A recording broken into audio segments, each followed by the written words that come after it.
नमस्कार मंडळी, कसे आहात? मस्त ना? असायलाच पाहिजे. नाना राणी गावराणी किचन बघायलाच पाहिजे.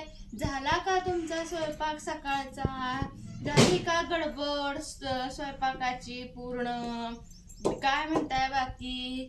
मी ना आज दगडाच्या खलबत्त्यामध्ये लसणाची चटणी करून दाखवते तुम्हाला. त्यासाठी मी वाटीभर सोललेला लसूण घेतलाय, चवीपुरतं तिखट आणि मीठ घेतलंय. इकडं मी गॅसवर गरम तेल घालायला घेतलंय, त्याच्यामध्ये गरम तेल घालायचं. मी आता हा लसूण कुटून घेते चांगला. पटपट होतो. थोडस मिठाची कणी घालायची लसूण कुटताना, म्हणजे लसूण कांदा लवकर बारीक होतो.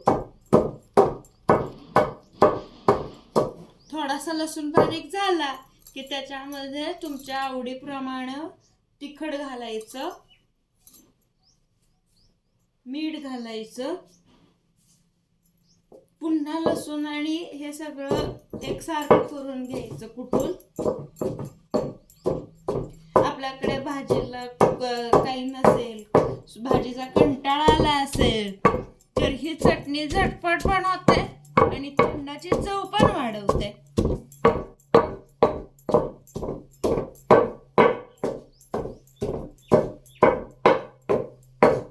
हे बघा, असं बारीक करून घेतलं लसूण की आता मी ह्याच्यामध्ये गरम गरम तेल घालते. गरम तेल घातलं की झाकून ठेवायचं. चांगला छान असं भरपूरस तेल घालायचं आणि तडका द्यायचा. 10 मिनिटात ही चटणी तयार होते. नाना नानी गावरान किचनला लाईक शेअर सबस्क्राईब करायला विसरू नका. धन्यवाद.